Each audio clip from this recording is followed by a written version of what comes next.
Hello Xavier Musketeers. Today is March 26, 2021. I'm Courtney Sprouse. And I'm Marcia Berglund. Welcome to today's Xavier News. Xavier University Television Studio, this is Xavier News. Your campus, your region, your world.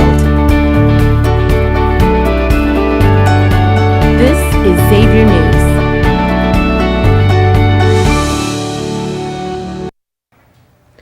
A week after Robert Aaron Long went on a shooting spree in 3 different Atlanta spas, much is still unknown. While official charges have not been filed, Long faces at least 8 counts of murder and a battery charge. 6 of the victims were Asian American women. Local law enforcement has not confirmed nor denied these attacks as hate crimes. Many of the victims' families have online fundraisers, one reaching nearly $3 million in donations. The lone survivor is recovering in a local hospital. Long's attorney declined to comment on the case. Starting March 29th, anyone 16 years of age or above will be eligible for the COVID-19 vaccines in Ohio.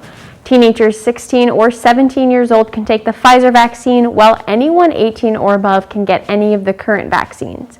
Despite this development, Governor DeWine said that there is no set time for when health orders will be lifted.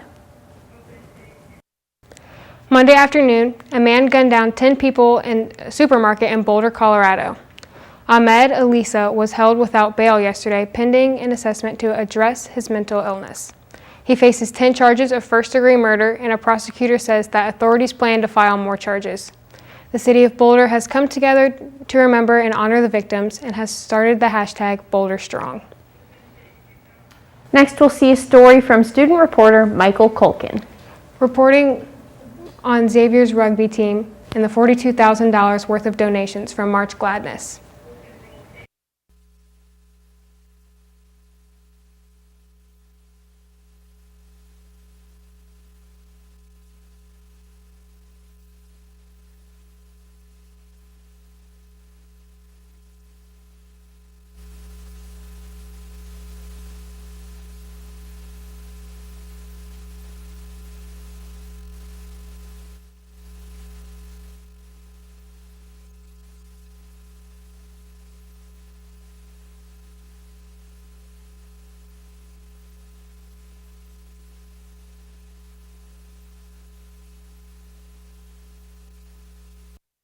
Thank you for the great reporting, Michael. The CDC has changed social distancing guidelines for primary schools to 3 feet minimum mandatory distance between students. As of this week, K-12 school distancing guidelines have been altered to allow reopening while maintaining 3 feet of distance. Middle schoolers and high schoolers are still encouraged to maintain the full 6 feet of distance. The updated guidelines state that this recommendation is because, quote, COVID-19 transmission dynamics are different in older students. That is, they are more likely to be exposed to SARS-CoV-2 and spread it than younger children, end quote. This change follows increased pressure on the agency's director, Dr. Rochelle Walensky, by Capitol Hill lawmakers to adjust the guidelines based on available data. New studies among participating schools in Massachusetts found that with 100% mask wearing, there was no change in transmission rates from 6 feet to 3 feet. Walensky says that, quote, the CDC is committed to leading with science and updating our guidelines as new evidence emerges, end quote. This year, Xavier introduced a new $2,100 scholarship called the Authentic Leadership Scholarship. What's special about this scholarship is that it benefits first-year and undergraduate students who are part of the LGBTQ+ community. To qualify for the scholarship, you must have a 3.0 GPA, be involved in some kind of LGBTQ work that benefits the community, and you must be a full-time student. This may not be the first LGBTQ scholarship to be offered at Xavier, and it definitely will not be the last. School football coach has been fired for using anti-Semitic play calls. Duxbury High School in Massachusetts has canceled their game next weekend. After using plays named Auschwitz and Rabbi, the district may cancel the rest of Duxbury's seasons. In a statement put out, the district described this as a systemic failure. They also cite other inappropriate and derogatory language within the program. It is still unknown whether the team used similar calls in previous seasons. The district continues to investigate the school while the team waits in limbo. Up next, we have Maddie Agresta with a story. Reporting on life as an RA. My name is Grace Schulp. I'm a junior and I'm 21 years old. My name is Sarah Suchka and I am a junior. I have been an RA for 1 year and I'm working again next semester, and I was in Fenwick this year and I'll be on the Fenwick staff next year. This is my first year being an RA and I'm an RA in Fenwick. I think that my favorite part about being an RA is the connections that I make with my residents, and also being with my staff. I've learned a lot about myself and ways to work in a professional environment, and I wouldn't trade that experience for the world. My favorite part about being an RA is probably the camaraderie of it. You're with a staff and you're working together. So programming is actually pretty difficult. But I think the best way to program is to just ask your residents what they want to do, because chances are if they want to do something, then they'll show up to it. The way that I come up with a lot of my programs is from either inspiration from other RAs or something that I know my hall is interested in. Something that always brings people to my programs, at least, is free food.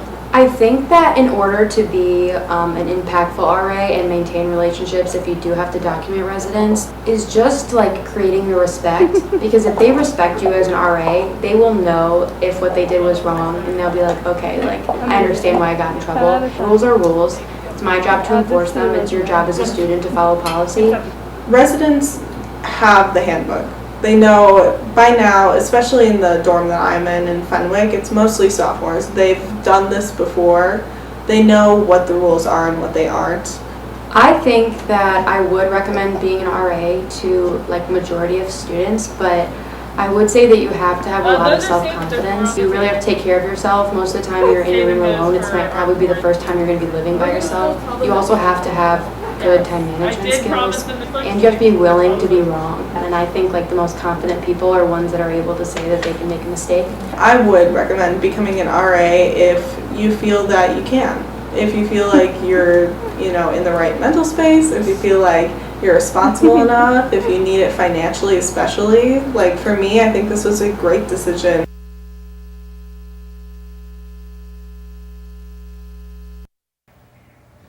Thanks for that great story, Maddie. Krispy Kreme has announced that they will give out free donuts to any customers able to present their proof of COVID-19 vaccination cards.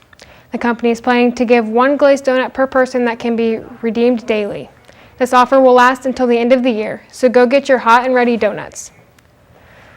Graders, it looks like you guys need to step it up. Q+ flag was flown yesterday outside the Bank of England in London to commemorate World War II codebreaker Alan Turing. Turing was essential in breaking Nazi Germany's Enigma code, saving millions of lives. Alan Turing has been chosen as the face of the new £50 banknote for his important role in the British and world history. The note will enter circulation starting June 23rd on Turing's birthday. Turing faced intense discrimination for his sexuality as a gay man following the war, leading to his eventual suicide.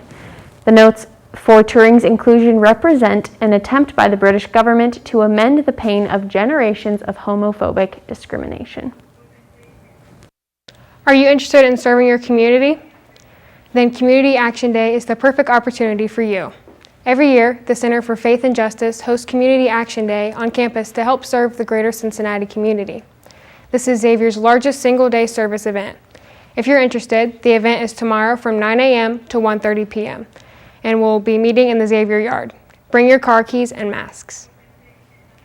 Now that's all from the news desk. Trevor Ray will be right back with the sports report.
Good afternoon, everyone. My name is Trevor Ray, and welcome to the Xavier Sports Report.